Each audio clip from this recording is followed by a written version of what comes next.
Pero sana matuto tayo na magtanong kung bakit, kung kamusta yung trabaho, kamusta yung sinasahod nila, kumakain pa ba sila, bago tayo humingi ng mga bagay na alam mong mahihirapan yung kapamilya mo. Kaibigan mo man yan, or kapatid mo man yan, anak mo man yan, or pamangkin mo man yan. Kasi ang buhay overseas Filipino worker hindi po madali. Magiging madali lang yan kapag ang isang kababayan or OFW is didiskarte.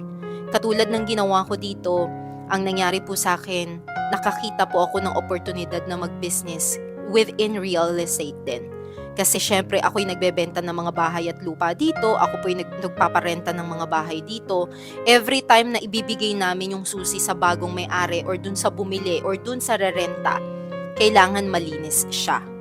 And again, ginamit ko po ulit yung utak ko para makita yung potential doon sa nangyari na yun. Bakit ako mag-hire ng mga cleaning companies? Tapos yung may-ari, kakilala ko naman, yung seller or yung owner, kakilala ko naman, very close kami kasi ako nga yung agent nila. Bakit hindi na lang ako magtayo ng sarili kong business entity ng konseptong cleaning?